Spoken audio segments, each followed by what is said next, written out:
Les 10 000 pas sont le conseil santé le plus surcoté de notre époque. Dans cette vidéo, je vais démonter le mythe des 10 000 pas. Ensuite, je te donnerai 3 leviers pour contrer ce problème. Peut-être tu connais même l'origine de ces 10 000 pas. C'est effectivement un chiffre marketing qui a été inventé pour vendre des podomètres japonais dans les années 1960 à l'occasion des Jeux de Tokyo. Et donc le problème aujourd'hui, ce n'est pas le chiffre en lui-même, mais plutôt le fait qu'on l'utilise comme une réponse universelle à tout, une solution miracle, un remède de grand-mère même, alors que ce n'est que simplement un indicateur. Et donc, où est le vrai problème là-dedans ? Tout d'abord, il faut noter que le corps ne fonctionne pas comme un compteur de pas. Il ne régit pas un total de fin de journée, mais à la manière dont tu utilises ton corps heure après heure. Il y a donc 3 variables qui comptent vraiment. Tout d'abord, A, la fréquence à laquelle tu bouges. B, la distribution de ce mouvement dans ta journée. Et C, la répétition de ces stimuli dans le temps. Ça, 99% des gens ne le regardent jamais. Faut donc développer ces 3 points. Première erreur, tu crois que tu fais ce qu'il faut pour être en bonne santé, alors que pas du tout. En fait, tu restes sédentaire et victime du marketing agressif des 10 000 pas. Dans les faits, ça se passe certainement comme ça pour ton cas. Donc tu peux faire 6 000, 8 000, puis dès que tu passes les 10 000 pas, hop, c'est bon, tu considères que ta journée comme validée. Mais c'est précisément là que le problème devient invisible, parce que ce chiffre donne une réponse simple à un problème qui ne l'est absolument pas.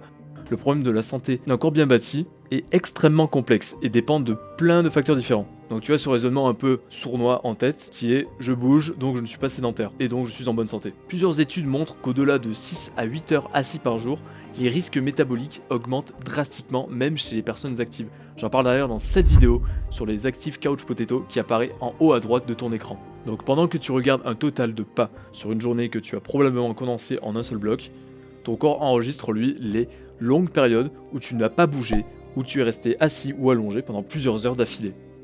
L'idée c'est donc de mieux répartir ces 10 000 pas dans la journée plutôt que de all-in sur un seul bloc de marche. Erreur numéro 2. L'autre point que absolument personne ne regarde, c'est la façon dont tu utilises ton corps pendant la marche. Je t'invite donc à observer les gens marcher dans la rue et tu verras que beaucoup ont les bras complètement immobiles ou coincés dans leur poche. Ça sonne un peu trivial dit comme ça, mais la marche est censée être un mouvement global. Tes bras et tes jambes doivent être coordonnés en un mouvement harmonieux et équilibré, afin de maintenir un rythme et mieux répartir les charges. Autre détail, et qui est certainement le mal du 21e siècle en ce sens, c'est le téléphone. Tant pas qu'on aura les smart glasses de Google ou de Meta, et bien la plupart des gens continueront à avoir la tête baissée, le regard rivé sur leur écran, avec les épaules enroulées, et bonjour le tassement précoce de ton squelette. En parallèle, tu perds surtout une partie du bénéfice cognitif de la marche qui consiste en t'aérer l'esprit et non le fragmenter avec davantage de sollicitations que ce soit les notifications ou les appels. A l'inverse, si tu places mieux ta tête, tu la mets droite, le regard vers l'avant, les épaules relâchées, ton corps fonctionnera mieux comme il est censé le faire naturellement. Et enfin, en erreur 3, un point que personne ne considère, c'est la récupération.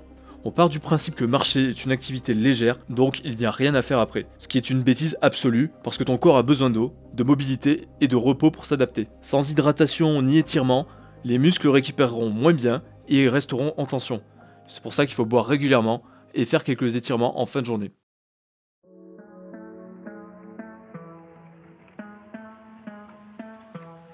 Tu peux donc faire 10 000 pas en pensant faire une bonne action, mais ça ne te donne pas pour autant une santé optimale comme tu le voudrais.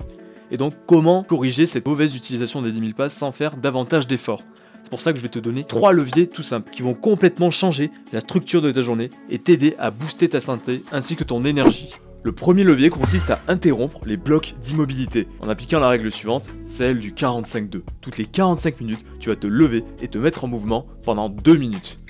Tu vas marcher, tu vas changer de pièce, tu vas pouvoir monter des escaliers, bref, te mets en mouvement et tu vas chercher à occuper l'espace qui t'entoure. Tu peux même en profiter pour faire une série d'étirements. L'objectif minimum est donc d'atteindre 8 à 10 interruptions par jour. Pendant ce temps, cela te permet même de digérer cognitivement le travail que tu as engrangé. Bref, vois ça comme une sorte de pomodoro. Ça te permet surtout de ne jamais rester immobile trop longtemps. Levier numéro 2.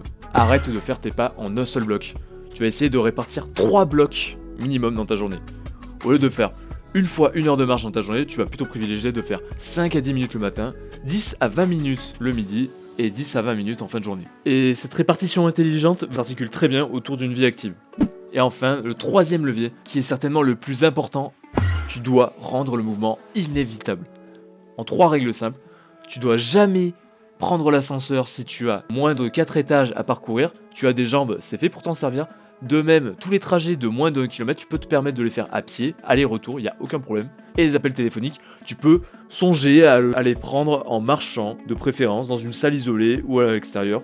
Ça te permet d'être plus contracté, plus souple, peut-être plus réflexif aussi, ça t'évitera d'être trop crispé. N'oublie jamais que ton environnement de travail et même ton quotidien de vie cherche à supprimer le mouvement pour maximiser l'efficacité. Mais l'efficacité brute ne fonctionne pas sur le long terme car elle nuit gravement à ta santé et même à la forme de ton corps. Donc tout ce qui est ascenseur, voiture, livraison de colis, les tentations sont très nombreuses effectivement dans le 21e siècle, mais il ne faut pas se laisser faire. Et donc c'est pour ça que le levier n'est pas d'ajouter du sport, mais de tout simplement réintroduire du mouvement. J'en prends pour exemple personnel que lorsque j'allais à la salle de sport à pied, je faisais 2 km aller-retour très facilement, et ça fonctionnait très très bien. Je me souviens même encore de la première fois où je devais monter les 5 étages jusqu'à mon appartement en région parisienne. J'étais en PLS total, mais au bout de 2 semaines, c'était devenu 100% normal et j'étais en bonne forme. Il ne faut jamais oublier que la perfection ce n'est pas lorsqu'il n'y a plus rien à ajouter, mais lorsqu'il n'y a plus rien à retirer. Petit levier bonus concernant la récupération, quand tu marches, essaie d'avoir la tête droite, le regard à l'horizon, les bras qui bougent naturellement, le téléphone rangé. Car si tu ne respectes pas ça, tu perds donc une partie du bénéfice long terme. Et après tes blocs de marche, n'oublie pas de prendre un verre d'eau, 30 secondes de mobilité pour retourner un peu tes chevilles et tes hanches. Et c'est ça qui permettra à ton corps de s'adapter sur le long terme. Allez, petit récap. Les 10 000 pas sont fraudulés dans le sens qu'ils vont miroiter un indicateur qui n'est pas le bon. On pensait en volume brut de nombre de pas, alors que le corps réagit à la structure même de ta journée. Normalement, avec les clés données dans cette vidéo, tu devrais gagner en énergie vitale, en bonne vibration, et même pourquoi pas perdre du poids. Et je t'invite maintenant à regarder cette vidéo où je te propose 7 sports qui t'aideront à t'améliorer sur les plans physiques et mental. D'ici là, redevenez souverain de votre mobilité.